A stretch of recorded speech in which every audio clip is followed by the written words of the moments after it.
Es de agradecer, obviamente, la oportunidad de presentar una tesis en público, porque eso brinda un momento de análisis en comunidad académica. Las tesis académicas necesitan someterse siempre a su crítica. Entonces ofrezco esta presentación en esa tradición académica. Patrimonialismo y Estado de Derecho. Voy a abordar el tema a través de una serie de libros, tres libros principales y un cuarto libro que podríamos decir es el libro del maestro padrino de la tesis patrimonial en la sociología política, y eso es Max Weber. Los tres libros de interés inmediato son los libros de Francis Fukuyama.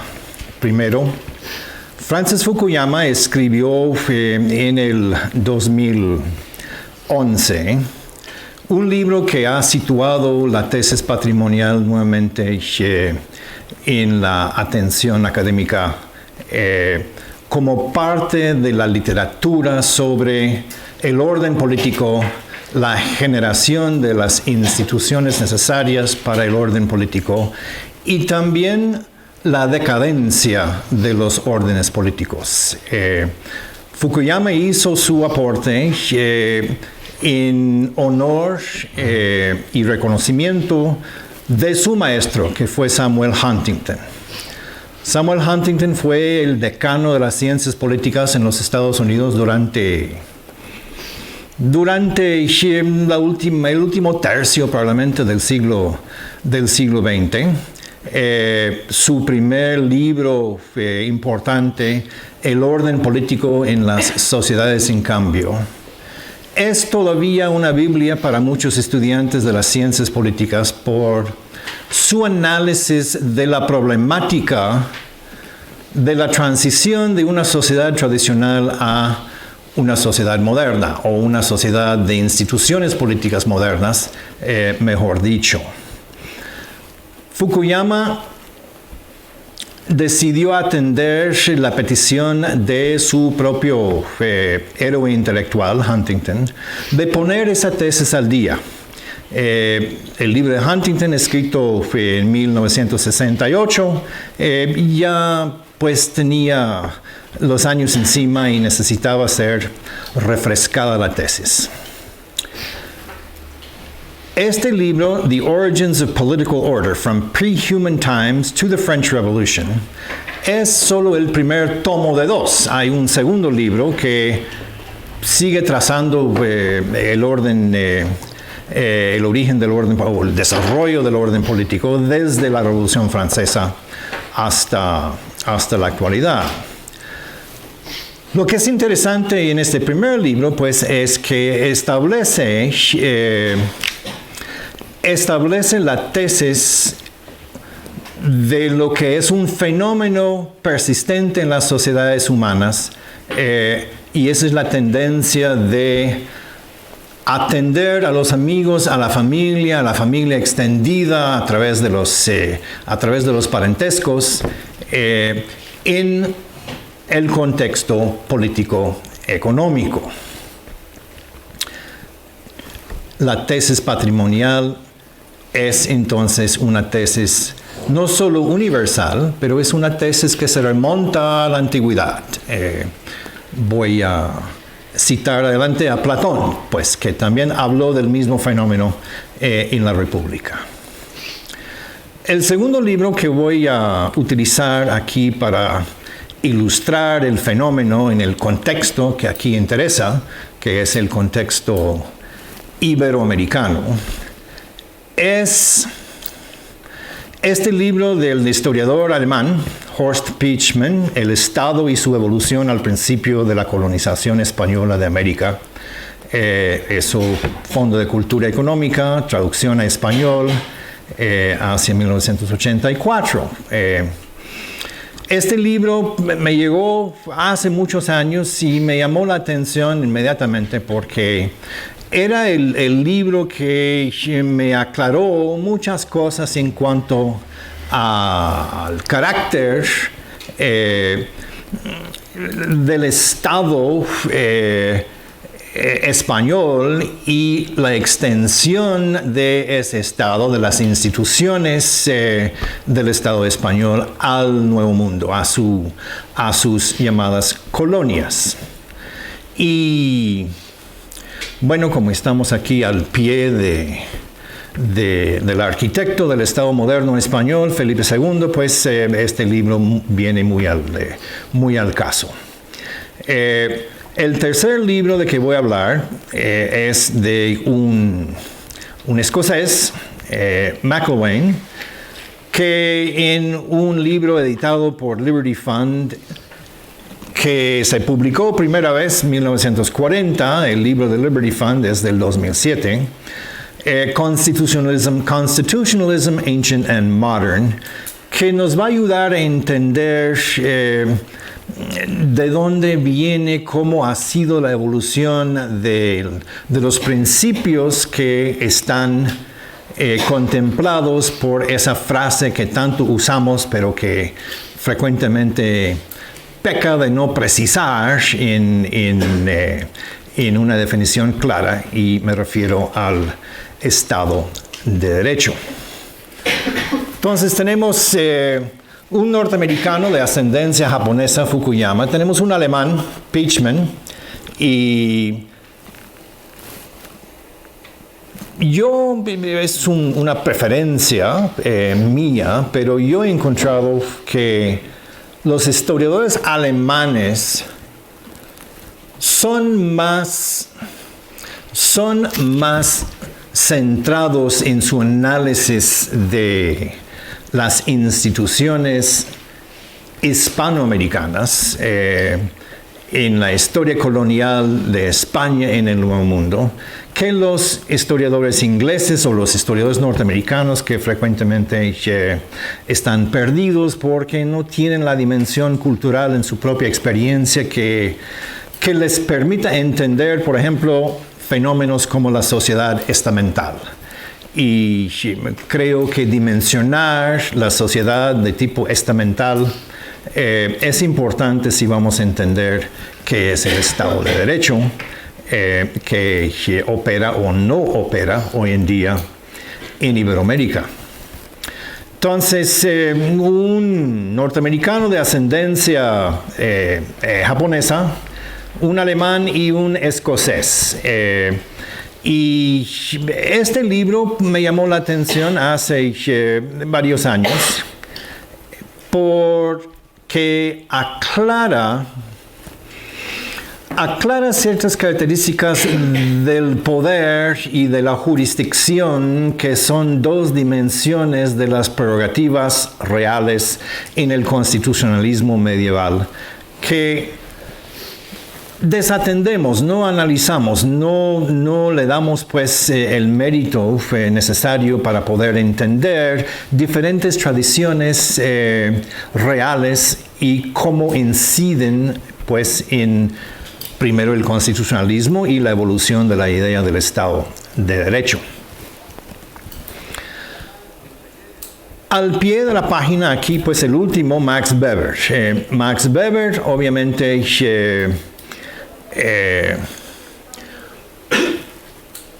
un académico de quilates alemán también de finales del siglo XIX, principios del XX, se murió hacia el año 1920. Esta es la segunda reimpresión que cito aquí, Economía y Sociedad, que es pues, si lo han visto, un libro como La acción humana de Mises, ¿no? Un libro que intimida solo por su tamaño.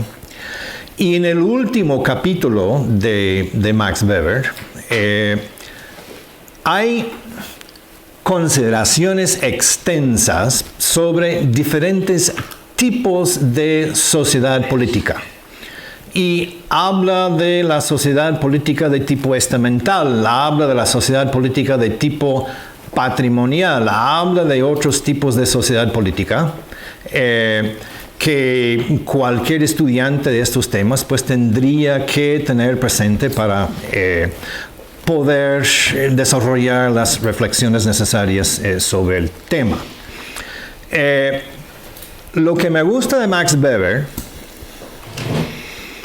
primero pues que es un liberal. Eso es indiscutible.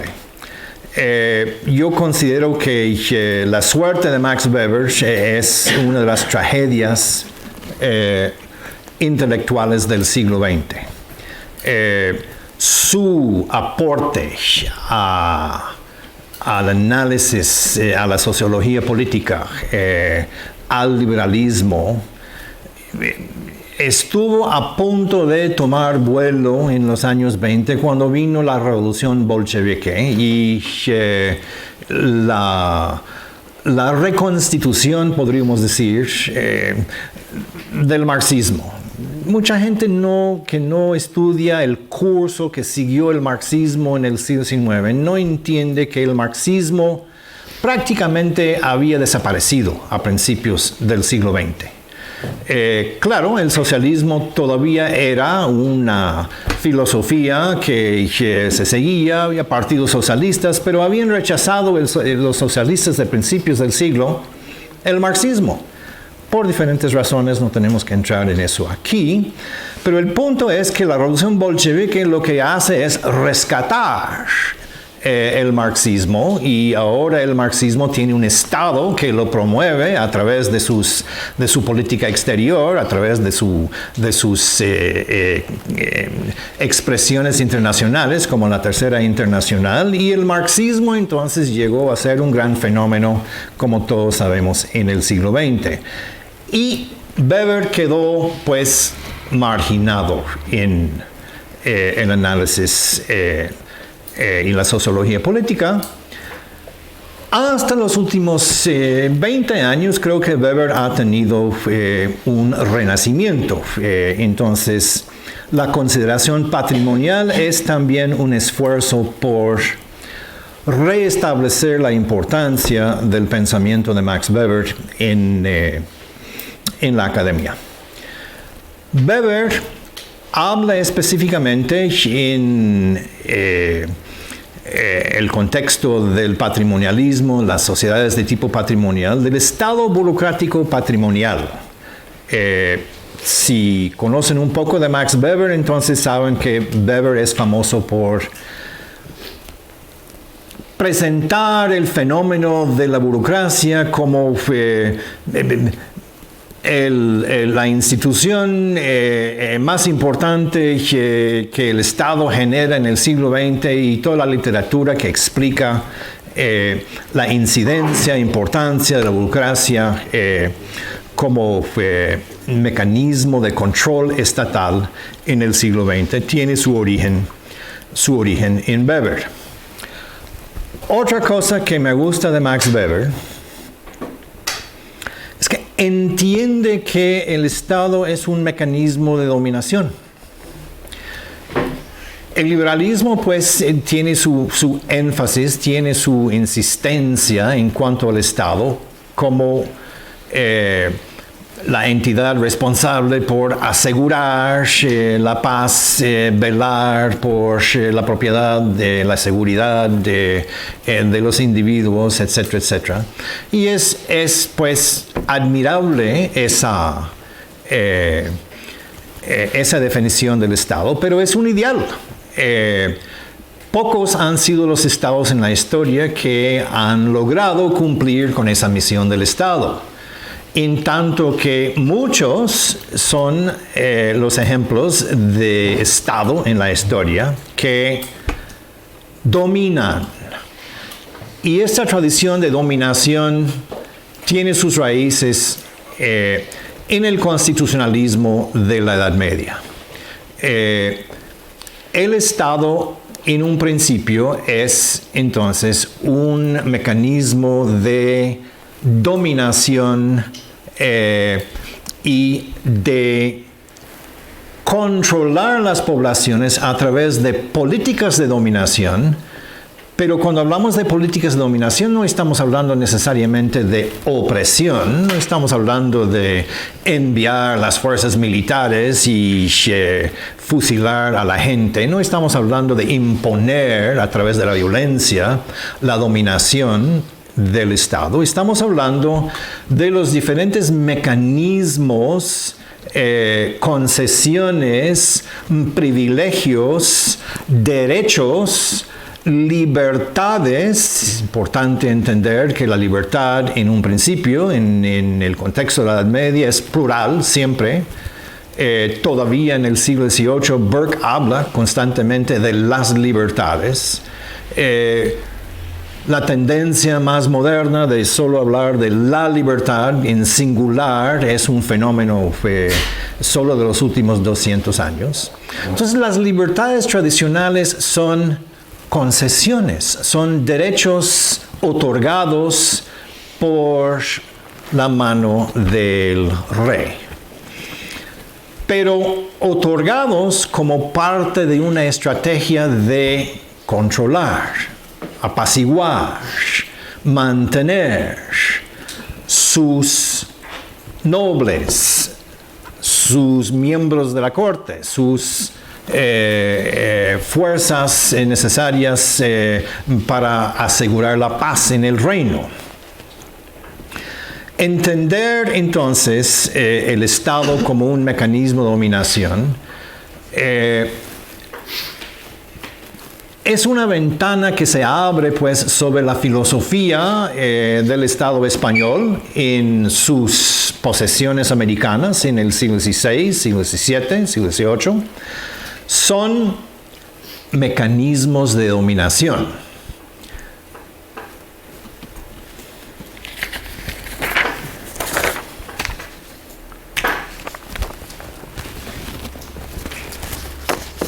Ok. Entremos en el tema uno por uno. Primero, el libro de Fukuyama. Fukuyama abre hablando de un fenómeno que él denomina los Wantoks. El Wantok es un líder de un grupo de familias en la isla de Nueva Guinea, ahí al norte de Australia, en el lejano Pacífico. El nombre, pues, es del inglés, de los primeros ingleses que llegaron a esa isla y ellos decían Wantok, es decir, que es la gente que hablaba el mismo idioma. One language, one talk, one speak. Y la palabra Wantok, pues, salió de ahí. Y en esta teoría, o en esta realidad, mejor dicho, los antropólogos más tarde llegan a explicar la política en términos de la presencia de un big man. El big man, pues, es quien lo llamaríamos tal vez el cacique, ¿no? El big man es quien tiene la autoridad y como autoridad él es quien decide cómo se reparten los recursos disponibles en la comunidad. Los recursos, principalmente los recursos de tierra, pero otros recursos que podrían ser, pues, bosques, árboles, animales, etc. Pero el punto es que hay una sola persona cuya responsabilidad y obligación es ser el árbitro final de los recursos de la comunidad. Y el estudio, pues, de estas comunidades pone de relieve la relación entre el big man y su tendencia a favorecer a la familia inmediata y de favorecer menos, pues, las otras partes de la misma tribu. El punto de Fukuyama es que sin los recursos a su alcance, sin los recursos que pueda repartir entre los miembros de la tribu, el big man, el líder de la comunidad, pierde su estatus como líder, autoridad de la comunidad. Lo que hace Fukuyama en este libro es desarrollar este principio en un sentido cada vez más amplio en el proceso evolutivo de las diferentes civilizaciones, de la civilización china de la antigüedad, de la civilización de los indios del subcontinente índico, de las tribus africanas. Aquí tenemos el ejemplo de la tribu de Nueva Guinea. Y pues eventualmente llega a Europa y pues aplica el mismo principio a las tribus germánicas que se extendieron sobre el caído Imperio Romano en la primera mitad del primer milenio, y la evolución de este fenómeno a través del tiempo, hasta que se desarrolla sus dimensiones institucionales. Para Fukuyama, este proceso concluye en la institucionalización de un proceso de distribución de recursos desde la cúpula, el Big Man, y en el caso de España, de principios de la Edad Moderna, pues el Big Man obviamente es el rey, y la tradición que establece Fukuyama, la palabra con que señala y define este fenómeno, pues es patrimonial. Que los países desarrollen entonces instituciones, principios, conductas, expectativas, siendo estos patrones de conducta, siendo estas expectativas, siendo estas costumbres, entonces, instituciones que a la larga templan, definen los procedimientos políticos en el interior de las jerarquías de estos sistemas.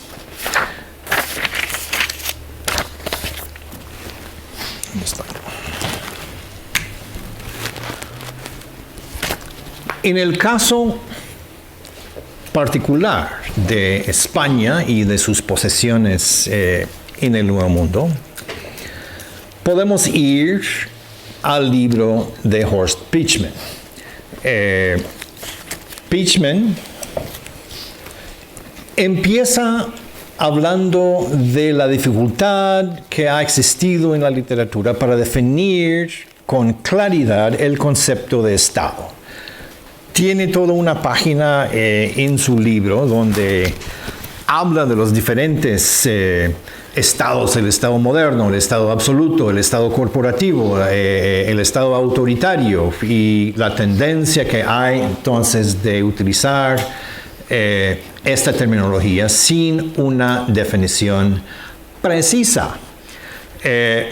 Termina Pichman esta nómina de estados pues hablando de Max Weber, o sea, que establece el vínculo con la teoría de Weber sobre el estado patrimonial, donde habla del estado burocrático patrimonial, que es un término de Weber que emplea Pichman para explicar el tipo de estado que España llevó en su expresión de gobierno, en su dominación, llevó al Nuevo Mundo. ¿Por qué patrimonial? Bueno, Hay que entrar primero en el lenguaje conceptual de las monarquías de la Baja Edad Media, de la Segunda Edad Media, de las monarquías que se desarrollan entre el siglo XI, XII y el siglo XV, XVI, cuando termina esa Edad Media. Y en ese tiempo lo que tenemos es un estado que es una corona. La corona es pues la casa del rey. La corona entonces no es más que un fenómeno inmediato de gente que emplea el rey como consejeros, como ejecutores de su política. Y el lenguaje, y la mejor manera de ver este lenguaje es en los testamentos de los reyes. Por ejemplo, en el testamento de Isabel, la católica, encontramos la frase reina propietaria, encontramos la misma frase en el testamento de su hija Juana, encontramos el concepto del rey propietario, constantemente en el lenguaje de documentación de la voluntad real en cuanto a la disposición de su reino. En otras palabras, la tierra en la tradición germánica es propiedad del rey.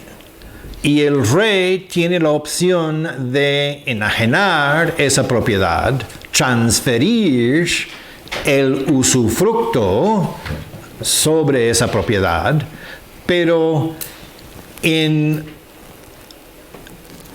último caso, nada puede impedir la capacidad del propio propietario original de ser el dueño legítimo de esa propiedad. Uno es propietario por gracia, utilizando la terminología de la época, ¿no? Por merced, por gracia, por la gracia del rey, tengo esta propiedad. Y esta tradición entonces es transpuesta al Nuevo Mundo a través de las instituciones de la colonia, la administración de la tierra americana en la colonia, donde el rey tiene la obligación de velar por el bienestar de sus súbditos, eso sí, pero ese velar por el bienestar de los súbditos, pues, consiste en crear un contexto material corporativo donde diferentes grupos van a depender siempre del rey por la estabilidad de su posesión. Es decir, que la posesión nunca es en el sentido moderno una propiedad privada. La idea de propiedad privada es una idea moderna, es una idea que aparece en el siglo XVIII en algunos contextos, no es una idea universal que es el objeto de las luchas liberales hasta el día de hoy, ¿no? De asegurar la propiedad privada. Pues esa seguridad no existía en la época colonial. Si uno llega a ser dueño de una gran tierra, es por la gracia del rey. El rey no se lo va a quitar a la persona que tiene el uso de la tierra, a no ser que esa persona entre en un estado de rebelión, de traición, que se vuelve enemigo del rey. Si el rey quiere quitarle a alguien la propiedad que le había dado en usufructo, hay miles de maneras a través del sistema legal de lograrlo, que es una queja constante que se tiene en Iberoamérica hasta el día de hoy, de cómo garantizar la seguridad de la posesión de la propiedad privada, que en países como Guatemala y en otros Todavía no tenemos estados que si quieren pueden inventarse el pleito necesario para tomar propiedad de los ciudadanos. Yo no sé cómo es en otros países, pero tenemos un fenómeno en Guatemala que llamamos el abogángster, ¿no? No sé si saben que es un abogángster, ¿no? Ese es un abogado que está al servicio de fuerzas turbias, frecuentemente nidos de poder que están enquistados en el Ejecutivo, en el Legislativo, que utilizan el poder del Ejecutivo o el poder del Legislativo para invadir las acciones de inversión, de desarrollo, de actividades de crecimiento, de construcción de viviendas y cosas por el estilo, puede ser cualquier. Invaden legalmente con el apoyo del Ejecutivo o el apoyo del Legislativo para extorsionar, para volverse parte del negocio, como hacía la mafia, pues. Por eso abogángsters. Y estos grupos actúan en la sombra del Estado y vuelven insegura la posesión de la propiedad, la posesión de una licencia, la posesión, los incisos contractuales, a favor de otros intereses frecuentemente intereses pues de los actores políticos de turno. Se necesita entonces en un sistema patrimonial un árbitro final. Y hay literatura, voy a citar, por ejemplo, esto es de otro texto, no de Pichman, de Timothy Anna, que aquí habla, que dice, los territorios de América eran una propiedad patrimonial del rey. Él era el señor, el amo. No pertenecían a la nación española, sino a la corona de Castilla. Tradicionalmente, por lo tanto, y sin duda alguna en la época de los Habsburgos, los territorios americanos no eran colonias, eran reinos, virreinatos, dominios, y cuyo único gobernante era el soberano o un representante designado, el virrey del soberano, en debida forma. La literatura de la colonia está llena de este tipo de referencia, que en la cúpula de este sistema es necesario tener un árbitro. Alguien tiene que tomar la última palabra en cuanto a repartir los recursos. El big man, pues, en los Wantagh de Nueva Guinea es el árbitro final. Cuando llegamos a un sistema patrimonial sofisticado de desarrollo histórico, como en el caso de España en el siglo XVI, tenemos el árbitro final en el propio rey.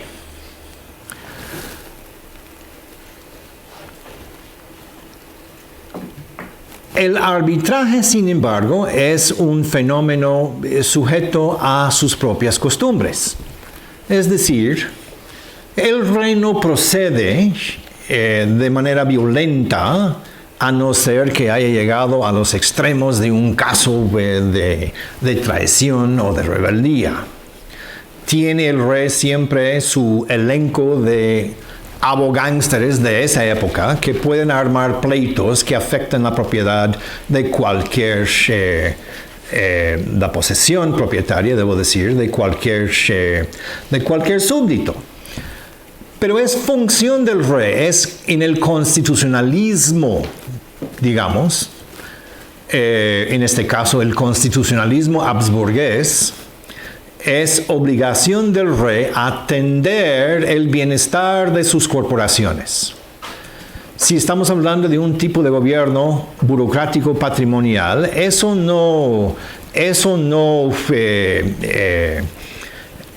elimina las otras características del Estado español en la época, que es la característica corporativa. Es obligación del rey atender las necesidades de los diferentes grupos: nobles, clero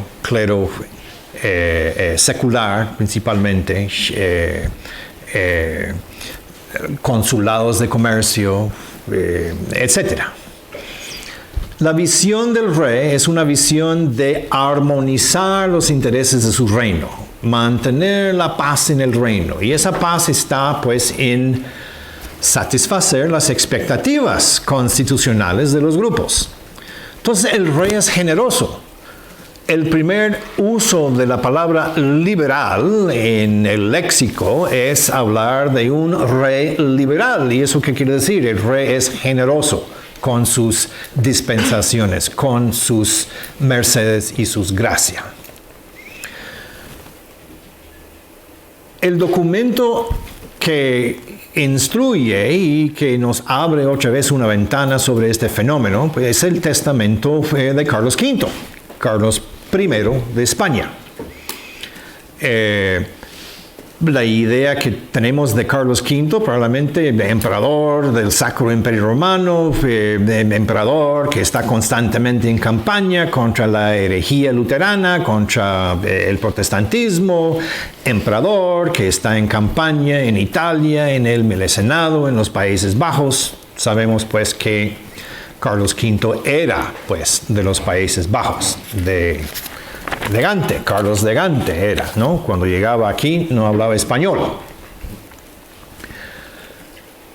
Cuando llega Carlos V a España en 1517, trae consigo un grupo asesor de flamencos. Y la preocupación inmediata de la corte, donde tiene la nobleza que jurar su lealtad a Carlos V, la preocupación pues de la nobleza castellana es que Carlos va a empoderar a través de cargos, a través de concesiones, a través de gracias y merced, pues todo este grupo de flamencos que lo acompañan de allá, y esto es la prerrogativa patrimonial del rey. Cuando Carlos V le da en concesión la costa de Venezuela en los años 20 del siglo XVI a sus banqueros, los Fugger, Venezuela se llenó de alemanes, pues, que cumplían pues en su derecho con la explotación comercial de esa zona, una concesión del rey. Entonces esto es como el rey reparte la oportunidad patrimonial. Tenemos entonces en el testamento de Carlos V palabras, recomendaciones, confesiones para su hijo Felipe II, de lo que había hecho bien, de lo que había hecho mal, y le hace una serie de recomendaciones y le recuerda. Entonces uno pensaría que le va a dar entonces al hijo una serie de instrucciones de cómo gobernar mejor, de cómo oprimir, ¿no? De cómo conseguir la estabilidad en el reino. Pero no en lo que recomienda, lo que dice en su testamento Carlos V es que su hijo debe recordar siempre que él es rey y debe complacer, atender las necesidades de sus corporaciones. Que la estabilidad del reino está en la armonización de los intereses de todos los grupos.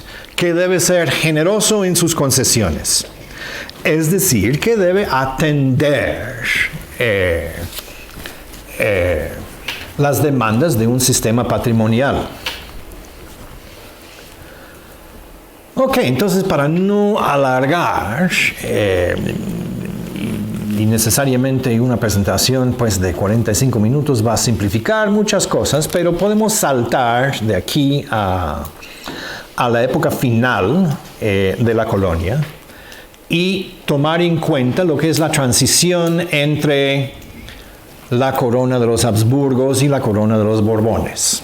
Sabemos que los Borbones llegan al trono de España a principios del siglo XVIII, tenemos un siglo borbónico de varios reyes, Felipe V, Fernando VI, Carlos III, IV, Fernando VII, y boom, termina.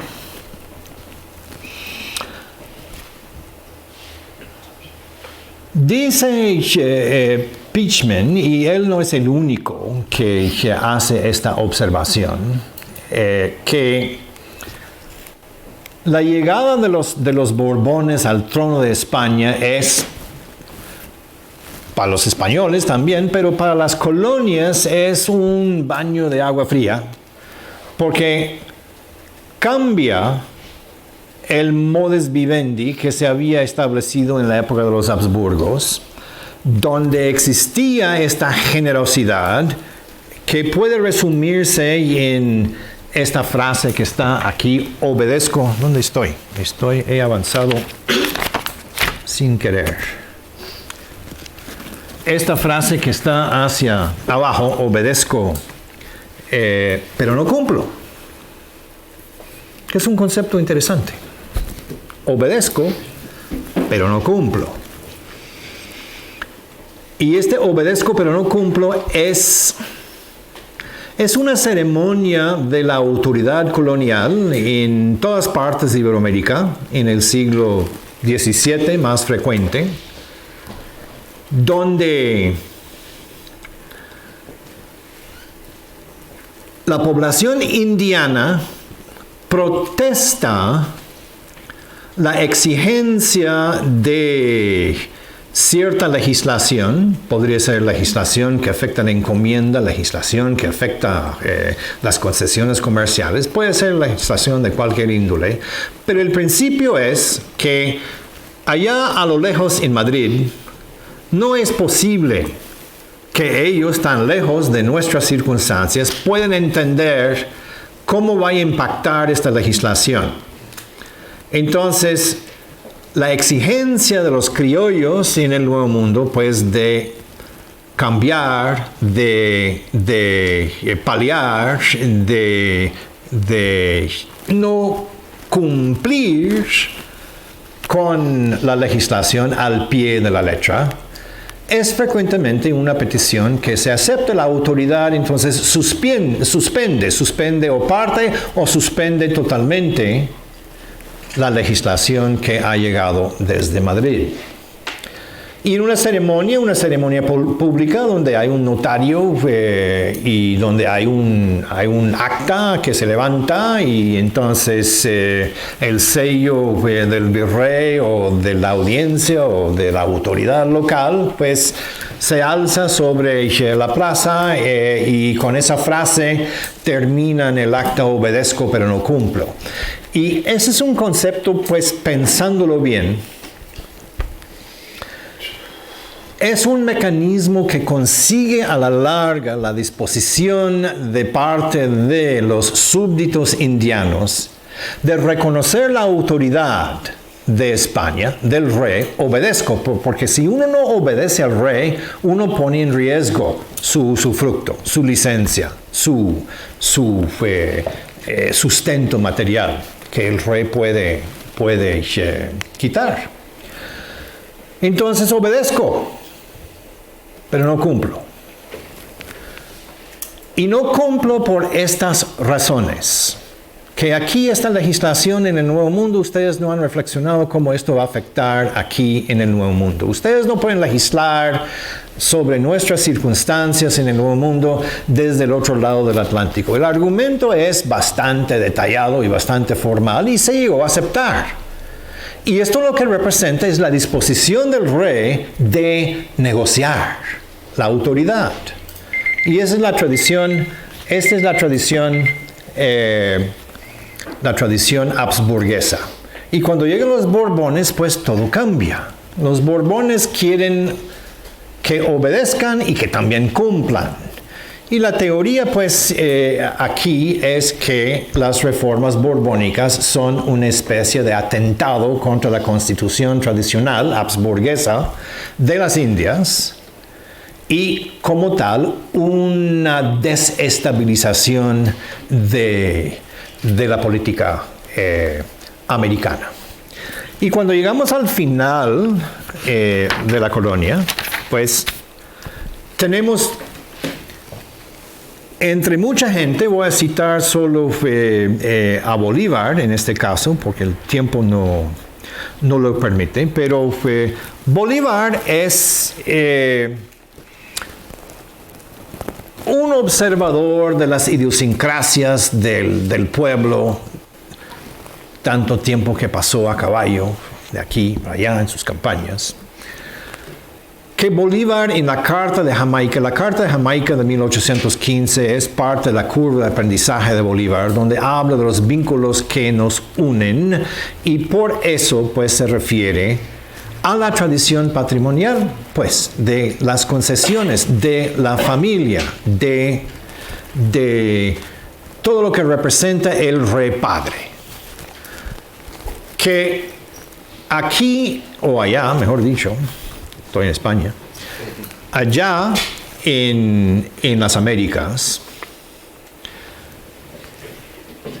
el gran problema de los criollos estaba en lo que era una traición a su rey padre. La frase al final de la colonia, ahí al final, la hacienda y la vida para el rey, es una frase que los propios criollos repetían en reconocimiento de la relación de familia. Se hablaba de una relación de familia, ¿no? El rey padre. El rey es el padre de todos. Y es una curiosidad cada vez que se trata de explicar la independencia de Iberoamérica, explicar los gritos de independencia, como el del padre Hidalgo en México, ¿no? Viva el rey, muera el mal gobierno. Se declara la independencia en nombre del rey. En el Acta de Independencia de Guatemala tenemos un acta firmado en papel sellado del propio Fernando VII. ¿Por qué un país que está en proceso de declarar su independencia firmaría su independencia en papel sellado del rey? Es curioso, pero representa ese vínculo familiar. El rey es el padre y el trauma de los países pues consistía en tener que aceptar que había llegado el momento que necesitamos un nuevo padre.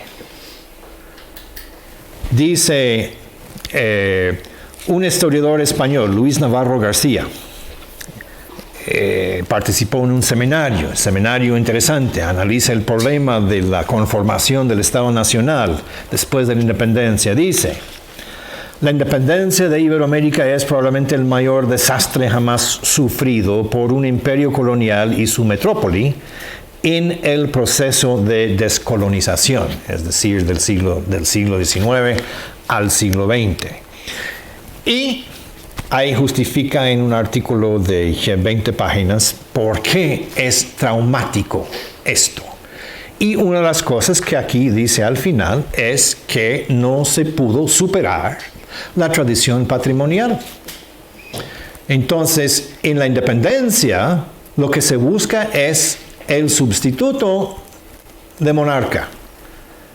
Iturbide en México y Centroamérica, en Sudamérica solo Brasil conservó la monarquía, solo San Martín tenía, bueno, no solo San Martín, pero San Martín en Argentina tenía una visión de monarquía como la forma más estable para esos países, pero Bolívar era un republicano y Bolívar tuvo la última palabra. Y se discute todavía hasta el día de hoy si Bolívar tenía o no razón en esto.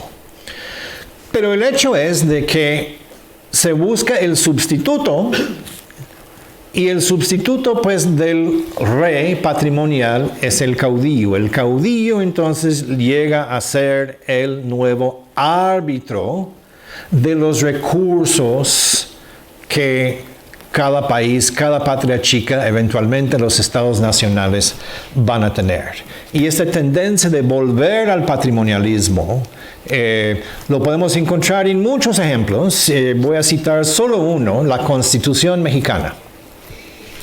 México hizo un experimento revolucionario a principios del siglo XX, escribió una constitución que está vigente todavía, la de 1917, y en esa constitución, creo que es el artículo 12, dice que el Estado es el dueño del patrimonio, del subsuelo, que decide y define las oportunidades de recursos de subsuelo, de lo que es propiedad nacional, o sea que coloca nuevamente en el Estado la obligación de repartir los recursos. Esta tendencia para mí no ha desaparecido ni de las constituciones ni de los políticos. El populismo es ideal para este tipo de política y creo que va a seguir siendo durante muchísimo tiempo. Hablando de tiempo, se me agotó. Entonces, como dije, una simplificación de un tema tan complicado era inevitable. Ojalá haya podido comunicar la esencia aquí de la tesis. Gracias por su atención y cualquier pregunta, pues estoy abierta a contestar. Gracias.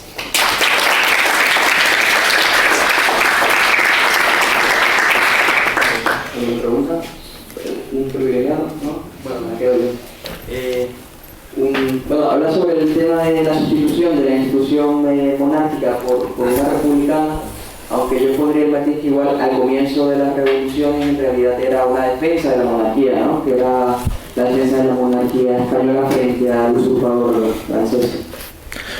Bueno, sí, exactamente. La invasión napoleónica de la península, 1808, puso no solo España, sino las colonias en una crisis constitucional. La gran mayoría de los cabildos, al igual pues que aquí en España, pero los cabildos en el mundo declaran por Fernando VII. Empieza siendo una defensa de la monarquía. Cuando gente de cierta innovación decide escribir una constitución en la ausencia de Fernando VII, ¿no? La Constitución de Cádiz, lo primero que hace Fernando VII cuando recupera la soberanía en 1814 es suspender esa constitución con las palabras: es mi prerrogativa la autoridad final sobre estos asuntos. Y la verdad es que el pueblo de España, bueno, no lo digo así, pero el pueblo de España realmente no quiere esta constitución, ¿no? Es un experimento de una minoría que no entiende la Constitución española. Entonces, la pregunta del millón, ¿no? Si los criollos americanos quieren la independencia, ¿por qué no aprovechan de una vez en 1808, cuando España no tiene ninguna posibilidad de impedir la separación de sus colonias en el Nuevo Mundo? ¿Por qué no declaran la independencia en ese momento? No lo hacen, porque están acostumbrados al rey padre y quieren conservarlo. Muchas gracias. Ahora tendremos un poco de descanso hasta las 11. Hasta las 12 toca la conferencia de... Gracias.